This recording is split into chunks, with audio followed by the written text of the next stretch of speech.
Nipah പേടിയിൽ നിയന്ത്രണം ഘടിപ്പിച്ച് തമിഴ്നാട്. കേരളത്തിൽ Nipah വൈറസിന്റെ സാന്നിധ്യം സ്ഥിരീകരിച്ചതിന് കേരളത്തിൽ നിന്നും തമിഴ്നാട്ടിലേക്ക് പോകുന്ന വാഹനങ്ങൾ അതിർത്തിയായ കളയിക്കാവിളയിൽ തമിഴ്നാട് ആരോഗ്യവകുപ്പിന്റെ കർശന പരിശോധന. കേരളത്തിൽ ദിവസങ്ങൾക്ക് മുമ്പ് നിപ സ്ഥിരീകരിച്ചതിനാൽ കേരളത്തിൽ നിന്നും തമിഴ്നാട്ടിലേക്ക് പോകുന്ന കേരള രജിസ്ട്രേഷൻ വാഹനങ്ങളിലെ യാത്രക്കാരെ ആരോഗ്യ പരിശോധനയ്ക്ക് വിധേയമാക്കിയാണ് കടത്തിവിടുന്നത്.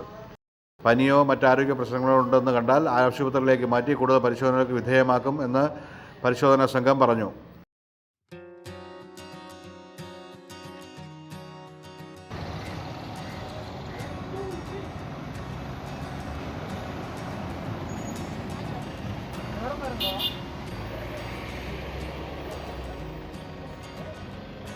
வேற பேடிக்கணும் இல்ல